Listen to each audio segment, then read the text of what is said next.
Llegó a Radio Universidad El Espacio Invisible con Jorge Rosales.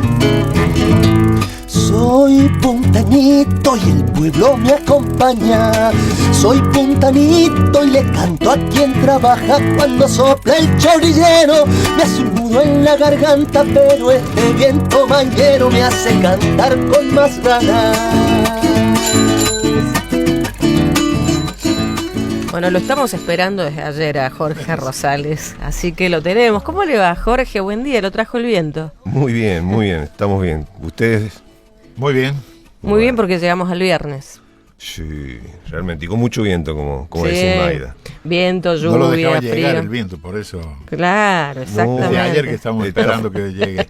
Está no solamente fresco, sino que fuerte el chorrillero. Ajá.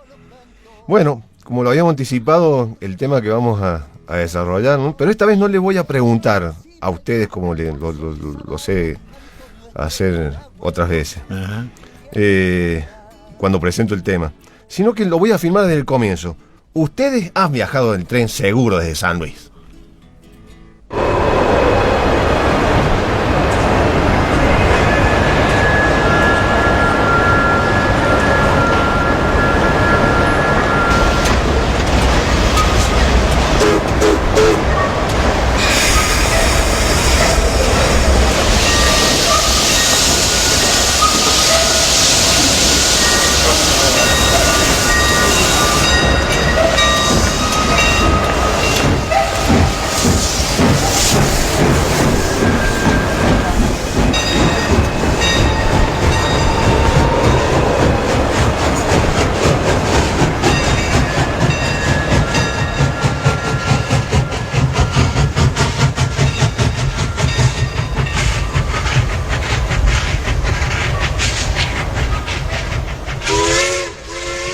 ¿Cómo es, Maida, que usted no alcanzó a No, andar en yo tren? no alcancé, no llegué. No puede ser.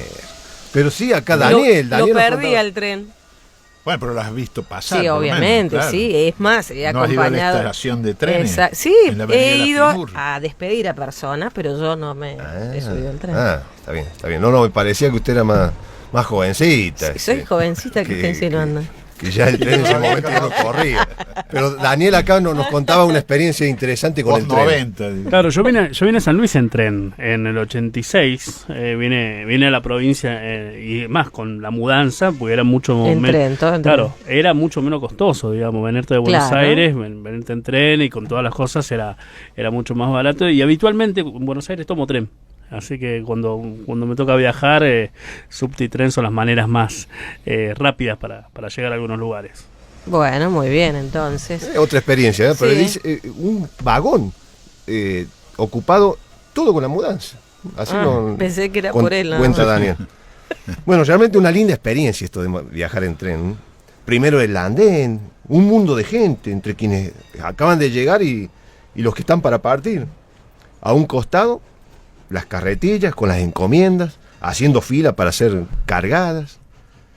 Más tarde el primer llamado con la campana de la estación para que los pasajeros suban a los vagones. Y minutos después el silbato del guarda anunciando la partida. Y es el momento en donde los vagones se comienzan a estremecer, cuando se va moviendo. Y la locomotora ya hace sonar entonces el silbato. Recuerdo los viajes con mi abuela, siempre a Mendoza. Y cada estación en la que nos íbamos deteniendo, los vendedores se acercaban con los productos caseros, siempre ofreciéndolos desde afuera de la ventanilla: el sándwich de milanesa, los pastelitos, los bizcochos y el pan casero. Estaciones como Valde, La Paz, San Martín. ¿Recordás vos, Adolfo, algún viaje en tren? Sí, por supuesto. Sí. ¿Hacia qué parte? Generalmente a Buenos Aires. He viajado varias veces en tren a Buenos Aires, pero hay un viaje que es más llamativo todavía. Fíjate vos, era muy niño yo, aclaro, porque si no... Pero, por ejemplo, claro, a vapor. sí, a vapor. Sí. Bueno, no, eran diésel, Sí, digo, pero pero vos sabés que había unos familiares que vivían en el campo por el lado de lo que hoy se conoce como La Verde, para el sur de San Luis, y vos sabés que a veces se iba en tren, porque salida de acá iban hasta no sé qué estación para el lado de Mendoza, y de ahí se tomaba otro tren que va por las vías más del sur. Sí, así es. Entonces, el que va por la Beasley. zona, claro. Entonces, Y se podías bajaban ir hasta Beasley, por ejemplo, y en Beasley te llevaban hasta el campo. Claro, o en Alto Pelado. Alto Pelado. Alto en realidad, Pelado. en concreto iba a Alto Pelado, así que posiblemente la estación era de Alto Pelado. Sí, así es. Bueno, interesante el recuerdo ese. ¿No? Yo no sabía, claro. Si te vas a tomar un colectivo de acá hasta Sanjitas y Alto Pelado, Y en ese encima tiempo no era. no sé si había colectivo. Y en era ese uno tiempo. por semana, seguramente. Acordate que era toda la ruta de tierra, Así con es. mucho serrucho, y no sé si había alguna línea de transporte en la época que íbamos en tren allá al Alto Pelado, ¿no? Así es. Bueno, lo otro que quería mencionar sobre el tren es que realmente fue el medio de transporte que impulsó y consolidó el desarrollo de San Luis. Estamos hablando a comienzo del siglo XX. Uh-huh. Y no es realmente una frase hecha cuando uno dice que el tren trajo el progreso. Vamos a escuchar seguido esa frase. Porque lo mismo ocurrió efectivamente en San Luis. Fue un 8 de marzo de 1882 en que el Oasis informaba que la punta de rieles había llegado el Chorrillo, unos 500 metros antes de donde luego se iba a construir el dique Chico. 5 meses después, ya el 1 de agosto de 1882, se inauguraba la estación, aquí mismo, donde se encuentra el sectorado. Claro. Pero había un problema, por la ubicación costaba detener las máquinas con los vagones. Entonces se decidió trasladarla hacia la avenida La Finur, o la calle Ancha, que ya había abierto la diagonal, la Quintana. Si hoy nos preguntamos, o les pregunto a ustedes, ¿cuál es la calle más importante de San Luis? Ilia. La que da Tal cual, la Ilia. ¿Dónde empieza, Daniel? en el ferrocarril. ¿Y dónde termina? Y no, La termina plaza. en la plaza. Tal cual. En la plaza. Todo un símbolo de lo que representaba el ferrocarril para los puntanos. Y así fue como en mayo de 1907 se habilita primero un galpón provisorio de madera, donde los pasajeros se amontonaban esperando el tren, mientras el nuevo edificio era construido a un lado, pero se demoraba la construcción. Y ese galpón, que no tenía ningún tipo de comodidad y que se parecía más a un gallinero, terminó siendo incendiado completamente en 1910, pero por los mismos pasajeros, cansados de esa situación. Bueno, el tren era el medio de transporte directo, con Buenos Aires y las provincias vecinas, y el resto del país. Por aquella época eran locomotoras a vapor las que llegaban a San Luis, como las que funcionaron hasta principios de la década de 1960, cuando recién comenzaron a aparecer las locomotoras diésel. Bueno, antes de manejarla había que hacer un curso, porque con ese curso empezaban como aspirantes. Antes existía una ley, no sé ahora cómo se llama, porque hace mucho que no descubrí bien, no sé cómo viene ahora la constitución así modificada o no la ley, que a los 6 meses de estar en un trabajo ya quedaba efectivo. Entonces ya era aspirante efectivo y era un empleado más para la empresa, ¿cómo se llama?, que lo manejaron en aquel tiempo, lo manejaban la administración inglesa. En consecuencia, después de ahí, había que seguir estudiando y había que hacer la base práctica, digamos así, los principios, empezando por ponerle fuego al hogar. Al hogar ponerle fuego, que se empleaba, por ejemplo, una estopada que se llamaba, con queroseno o con cualquier líquido que produjera la dama. Entonces, que eso después de ahí se podía preservarlo, la leña, etcétera, etcétera. Con eso que se conseguía, dentro del hogar se conseguía que esa llama iba hacia arriba y los gases se vivían en la parte superior. Esa parte superior, lógicamente, ahí se producía el calentamiento de los tubos de la serpentina, para ser un poco más correcto. La serpentina estaba rodeada con agua. y de ahí se producía el vapor. Dígame, ¿y esa era la tarea del foguista que le llamaban? ¿Cómo? ¿Era la tarea del foguista que le llamaban? No, hasta ahí depende. Porque me falta la otra parte. ¿Cuál? Del primer examen, que ya el segundo examen que se tomaba era un poquito más complicado, digamos, más sobre la locomotora, de lo que es una locomotora. Porque mucha gente no es que sea ignorante, sino que no ha tenido un curso como lo hemos tenido nosotros. Es decir, ella ha sido sola porque, lógicamente, lo que hablamos ayer era de que tenía la llanta, por eso es importante que se me apuntara, porque la llanta no era una superficie pareja, abajo, para que tuviera contacto con el hielo, sino que era helicoidal. A su vez tenía una pestaña para que no se saliera con frío, que salía de día. Entonces de ahí viene el otro proceso del patinamiento. Pero le quería apuntar algo importante. Todo el mundo pregunta, siempre la primera pregunta que le hacen a uno, ¿qué es lo que es una locomotora? Y a nosotros nos enseñaban en aquellos tiempos nuestros compañeros que ya habían sido maquinistas y que habían sobresalido sobre sus pares, lo agarraban la fraternidad, se lo llevaba a Buenos Aires como instructor. A los efectos de la escuela, porque cada provincia, bien dicho, había una escuela de la fraternidad, con algunos elementos de la máquina, etcétera, etcétera. Entonces, sobre eso, no obstante la literatura que uno hacía, porque vos leías y eso parece difícil, salta en la válvula aquella, pero no sabían, todo eso era teórico. Entonces la escuela me inició que tenía y el instructor, había unos instructores que sin desmerecer la idoneidad de algunos ingenieros, lo sobrepasaban, porque era bien mamado la máquina, como la cultura, porque me lo enseñaron de fútbol, y me decía que la cultura se mamba, nace en la casa.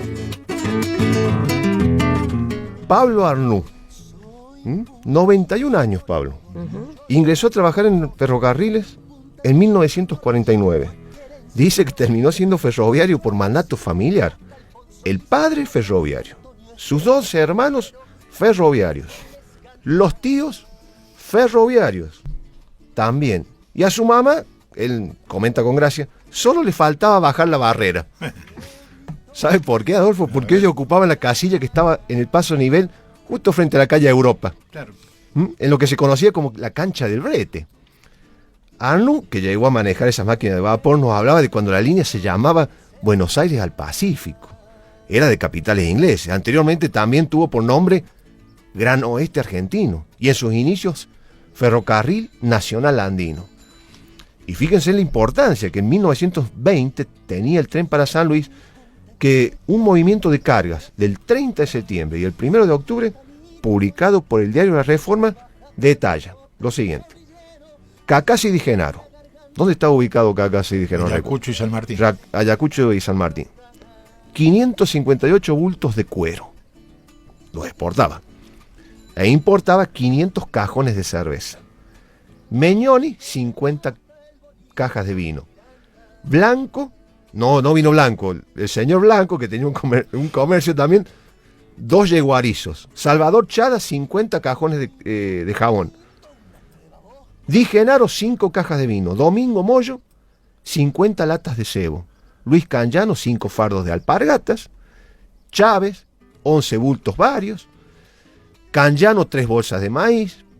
Polio, hermanos, 40 cajas de vino. Fabier, 25 planchas de hierro, 5 sulkis, un eje de carro y 3 ruedas de carro. Inuncio Canyano, 180 cajones de nafta.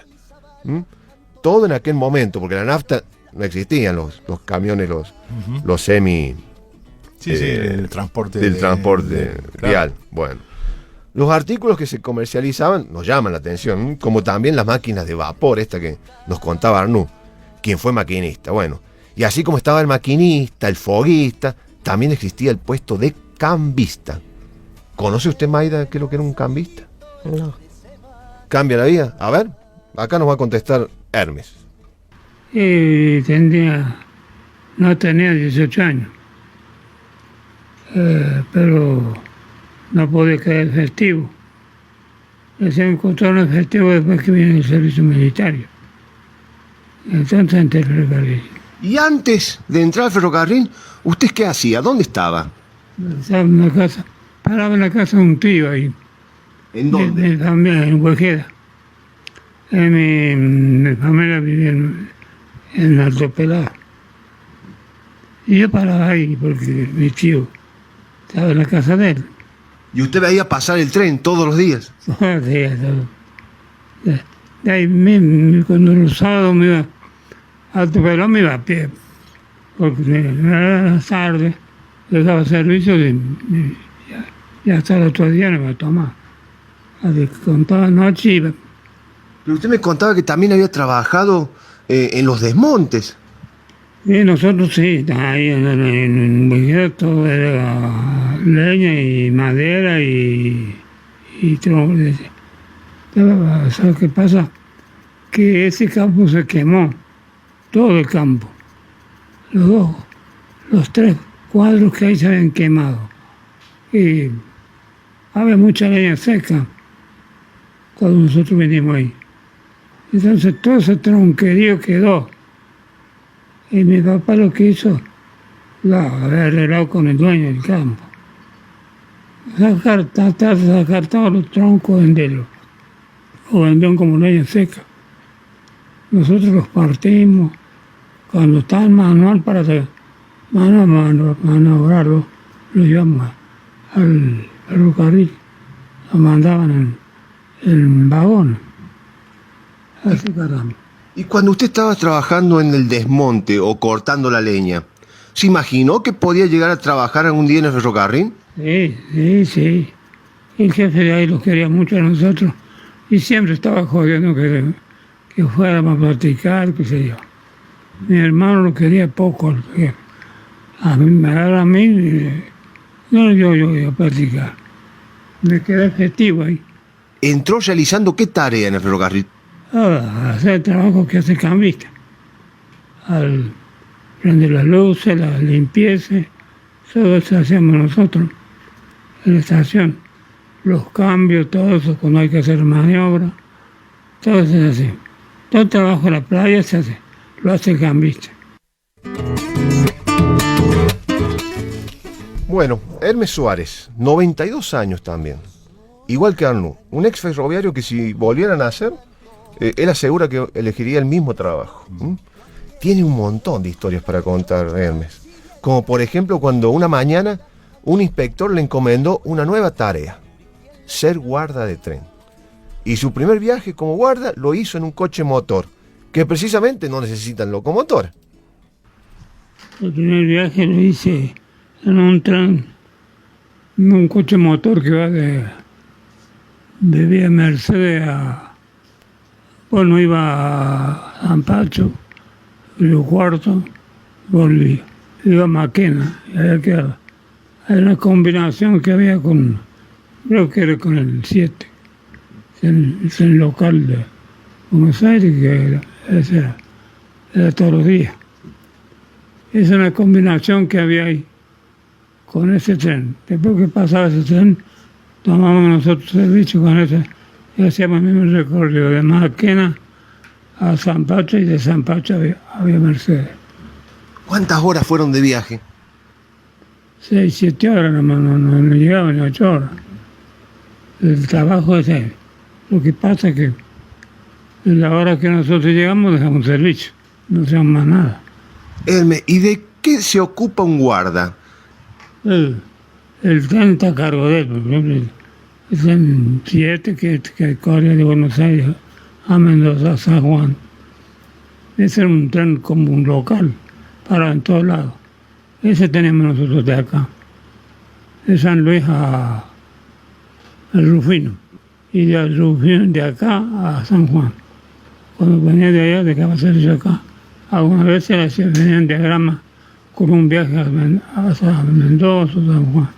El horario, o de cumplir el horario y cumplir todo lo que hay que hacer en el tren. La limpieza y todo está a cargo mío. Hasta el comedor, todo está a cargo de guarda una vez que el tren arrancó de la plataforma en la estación. ¿Y con los boletos de los pasajeros? También. Es la obligación de tener todo el tren bien marcado con todo. Dan boletos ida y vuelta, bien detallados con que son ida y vuelta. Los de ida nomás son levantados. Los levantaba todos. Los levantamos de acá hasta a La Paz, supone que levantamos antes nomás. Esos boletos a la contaduría. Nosotros los hacemos un sobre y eso lo entregamos cuando dejamos servicio. Un tren de pasajeros, ¿qué tipo de coches tenía? El 7 y 8, que era el local ese. Tenía primera, segunda y pullman y dormitorio. ¿La primera y segunda cómo era? El de segunda era un coche común, nada más que todo tapizado. Pero buenos asientos, no. La primera era de 2. El segundo tenía de 3 asientos. ¿Era el que se llamaba clase turista? Para turistas. Pero el otro, el primero, todos son iguales. Tienen dos asientos. ¿Y el pullman cómo era? El pullman era todo asiento. Ese no tenía nada más que los asientos solos. Los asientos todos con un forrito blanco, limpio y bien arreglado. Porque son los vidrios, no se levantan, son vidrios fijos. Se lleva aire, calefacción. Calefacción y aire, sí. ¿Y después estaba el coche comedor? El coche comedor de todo. La comida de ellos, toda la comida cocida, todo. Como una pensión común que... ¿Y los camarotes? Los camarotes, el camarero tiene un coche, ¿no? Cada coche lleva un camarero. Ese, de las camas, prepara todas las camas, tiene todas las camas. Atiende todas las camas, el coche ese.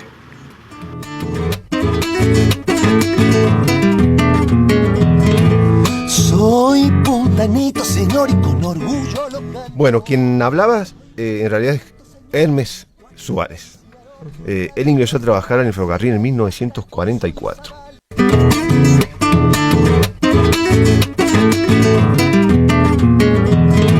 Soy puntanito, señor, y con orgullo lo canto. Soy puntanito, señor, de chiquito aquerenciado. Tierra del Chocho, Arancibia, el Casca, Alfonso y Zabalda, Antonio Esteban Agüero, la Finuri, quien les canta. Bueno, seguimos aquí en Sonido Urbano con el espacio de Jorge Rosales y su Invisible. Bien, Mayda, habíamos estado escuchando antes de irnos al corte, a Hermes Suárez. Él había ingresado en ferrocarriles en 1944 y hacía solo 8 años, fíjese este dato curioso, que la estación de San Luis tenía luz eléctrica. Desde que se habilitó la estación, se alumbró durante 25 años con querosén. Y la queja de los pasajeros era constante, ¿no? Pero este atraso era, contrastaba con la extensión que a mediados del siglo XX ya había alcanzado la red ferroviaria argentina. Tenía 47.000 kilómetros de vía. Era una de las más grandes del mundo. Y hoy solo se conservan 4.600. Bueno, en San Luis el único ramal donde todavía sigue pasando el tren es el que va de Darac a La Paz. Ay, allá levanta la mano Lucas Gallardo, nieto de ferroviario. Ajá. Como Rodrigo Moraga también, nieto de ferroviario. Bueno, y este ramal, el que va de Darac a La Paz, Mendoza, es el que atraviesa Antigua estaciones como Alto Pelado, Claro. Bisley, Sanjitas, La Seña, Charlones, Travesía. Y Travesía es el lugar donde hace 57 años también entró a trabajar Reyes Lucero, quien luego iba a ocupar el puesto de auxiliar del jefe de estación. Reyes Lucero, me llamo yo. ¿Qué edad tiene Reyes? 75. ¿Dónde nació usted? Y ahí por Charlón, donde le digo, en Campos. Recién me contaba que trabajó en el ferrocarril. Ahí en Travesía, ahí ingresé. Entré a los 18 años. Porque antes estaba con un tío por ahí yo, en La Juanita. Un campo crecí en La Juanita. Y un día me ocupaba el tiempo de Mansapotro. ¿No? Y de ahí agarré. Un día dije, me voy a tener unos tíos allá en Travesía. Me voy a ir a visitar a los tíos. Eché un potro, enseguida uno y estaban corriendo. Y el otro llevaba la par. Así que ahí me dice, vamos a ocupar gente acá, si no querés notarte. Bueno, al poquito tiempo me llamaron. Nada, había que poner 14.000 pesos, no me acuerdo aquel tiempo. ¿Para qué? Ese lo pedí el ferrocarril. Y los puse. Y al poco tiempo me llamaron. ¿Y qué tarea comenzó haciendo? ¿A dónde? Ahí, cuando entra en el ferrocarril. Y no le digo que trabajaba en la vía, cambié durmiente. Y después estudié, como le digo, de ayudante jefe, de auxiliar. ¿Cuál era la función del ayudante jefe? Y ahí tenía que ayudarle al jefe, ¿veo? ¿En qué tareas? En papelería, todas esas cosas. ¿Qué haces? ¿Cuántas veces pasaba el tren por Travesía? No, hasta la vez pasan por ahí. Sí, pero en el día antes. Antes pasaban mucho. Había varios pasajeros, ¿no? Y tren carguero, cantidad. Que iban a Mendoza, qué sé. Y de allá iban por ahí. Por ejemplo, llegaba el tren de pasajeros. ¿Mm? Sí. ¿Qué hacía el ayudante de jefe de estación? Y el jefe. Y bueno, en el horario del jefe hacía su trabajo de él. Y en el horario mío yo hacía el trabajo mío. Lo mismo que hacía el jefe. ¿Tenía responsabilidad en toda la estación? Sí. Cualquier cosita mal lo echaban a la mesa o lo suspendían. Por ejemplo, tenía que estar pendiente de que del horario del tren, avisar si había retraso o venía adelantado. Cuando pasaba el tren ahí marcaba el horario que tenía que pasar el tren, ¿vio? Y tenía que darlo ese horario. Si había pasado horario, pasarlo ahí había en Mercedes. ¿Y cómo lo pasaba? Ahí por el aparato, telégrafo, claro. Yo he visto que las estaciones tienen una campana. Y bueno, ese lo llama el personal. Como si usted se va por ahí, o tocan la campana. Y cuando está por salir el tren, ¿cuánto tiempo antes la tocan? Unos 3 minutos antes nada. ¿Le tocó a usted tocar la campana? Ese trabajo lo he hecho.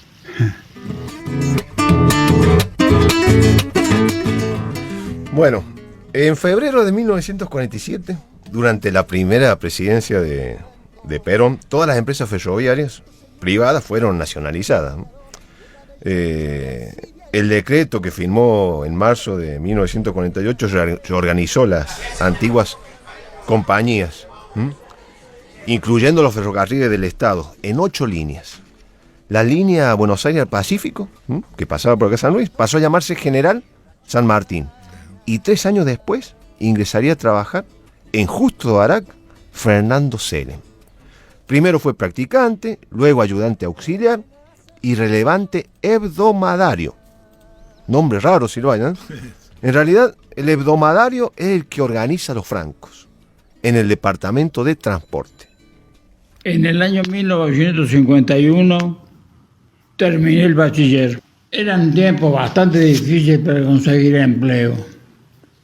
Y tenía un primo que era de Villa Mercedes, que era guarda. Se llamaba Oscar Gaitán. Y conversando con él una noche, me dice, ¿por qué no ingresar al ferrocarril? Y en el ferrocarril tenía unos parientes lejanos. Uno, el señor Joffre, que me ayudó muchísimo para ingresar al ferrocarril. Creo, a ciencia cierta, que no lo defraudé. Perdónenme la expresión, pero a decir verdad, yo nunca tuve castigo en el ferrocarril. Nunca tuve castigo. Sí tuve un castigo que no era para mí, era para un compañero. Pero ese mismo compañero fue y declaró que él era el culpable. Y yo fui instructor, el único instructor que recibió felicitaciones de los lugares donde yo anduve. ¿Y a quiénes instruía Fernando? ¿A quiénes instruía? Instruía a mis compañeros, que eran compañeros. ¿Pero en qué tareas?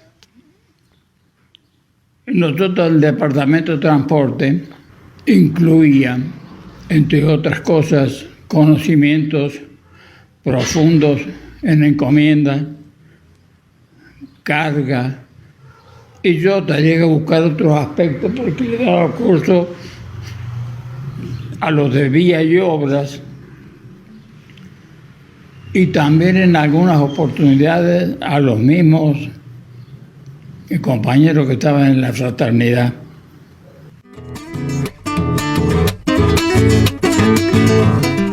Bueno, en los años de mayor actividad en ferrocarriles argentinos,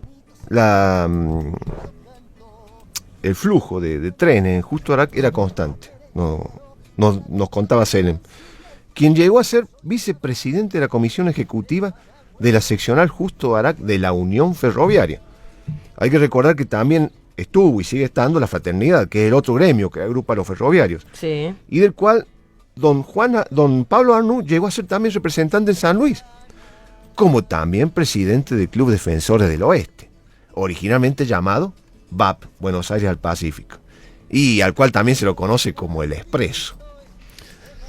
Bueno, pero para tomar una dimensión del tránsito que llegó a tener una estación central, como era Justo Arac, vamos a escuchar también qué nos cuenta al respecto Fernando Selem.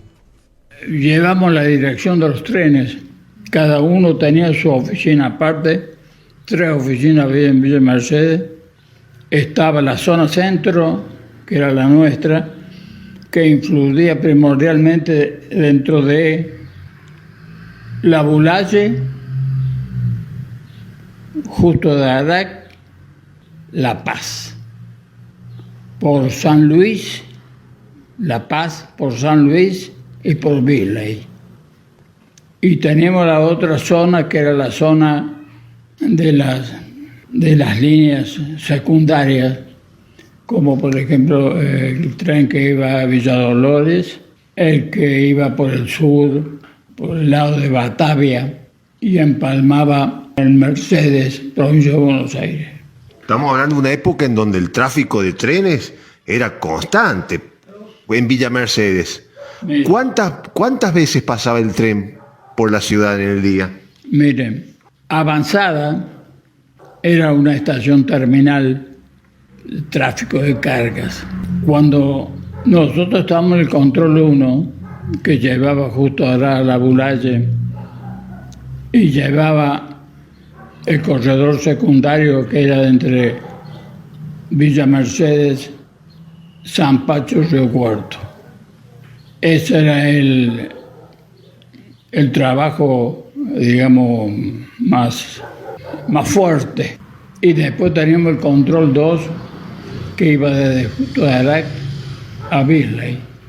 Cuando yo trabajaba en Darak, el día que nosotros no hubiésemos tenido un movimiento de 24 trenes, decíamos que no habíamos trabajado.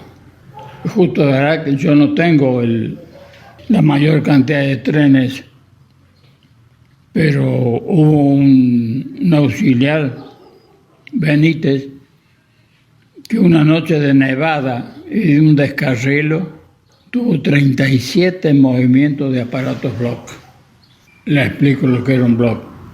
Un block, el que teníamos nosotros, era un Winter inglés que trabajaba con corriente eléctrica y tenía un movimiento de palanca y de extractor. De palanca, donde uno, cuando estaba en el fondo del riel, digamos, donde corría esa palanca, y teníamos un extractor donde sacaba el boleto de vía libre para despachar un tren.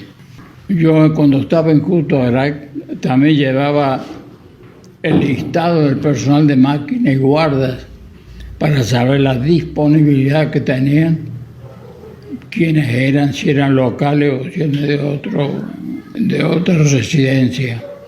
Porque en Darak venía gente de Rufino, normalmente llegaban de Villa Mercedes, de Mendoza, así que cuando en Beasley se juntaba la gente de Mendoza y Justo Darak parecía que era una metrópoli, una ciudad city, como dicen los norteamericanos, se juntaban 800, 900 personas. Estamos hablando de qué años más o menos. Y le estoy hablando de los años, de la década del 60. Interesantes los datos que nos aporta Seren, y sobre todo referidos a Justo Darak, que era el centro de actividad ferroviaria más importante que tuvo San Luis. Claro. Y él también menciona la estación de Avanzada, se le llama, que estaba ahí a 5 kilómetros de la ciudad de Justo Darak.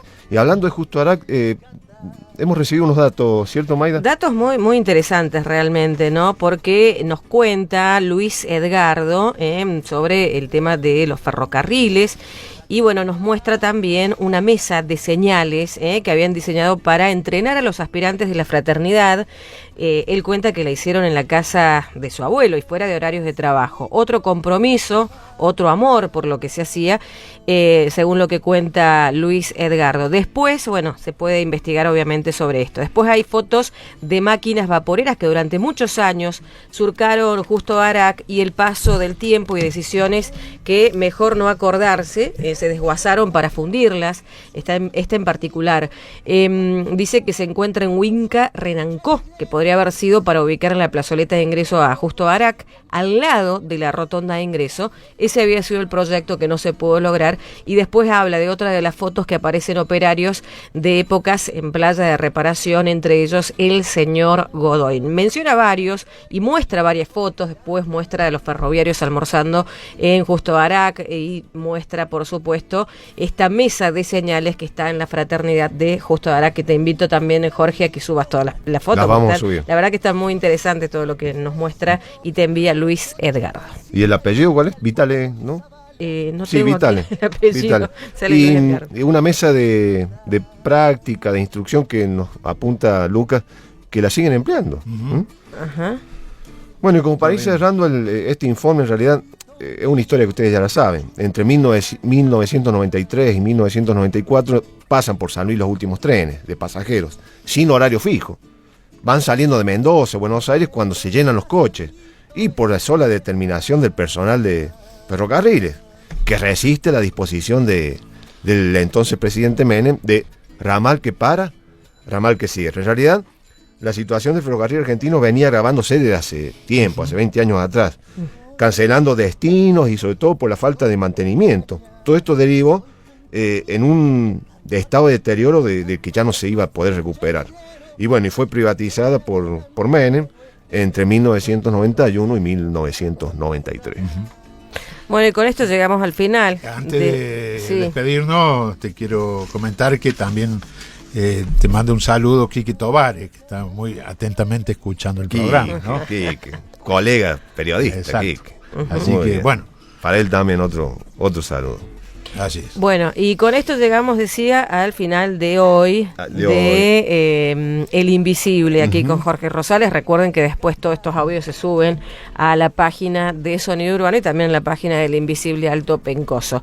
Y ya la próxima semana vamos a tener un nuevo programa, un nuevo espacio con El Invisible, pero ya el último de este ciclo que esperamos, Jorge, te comprometemos desde ya, continuar el próximo año. Vamos a ver cómo estás con bien, los tiempos. muy bien. Así que bueno, vamos a ver si hacemos un final de ciclo como se merece, como lo hicimos en el comienzo. Vamos a hacer un repaso. ¿Eh? Seguramente. ¿Nos podemos despedir con un tema musical? Por supuesto. Bueno, muy bien. Todo suyo. Relacionado. Año 1973. Todavía yo no nacía. Todavía no, escúcheme, con Adolfo andábamos ya por el Yuquerí, el Quimequipán. Ajá, claro. No puede ser. Entonces, bueno. Bueno, también me está tirando con... Bueno, le vamos a escuchar un tema de 1973 de Confesiones de Invierno. A ver.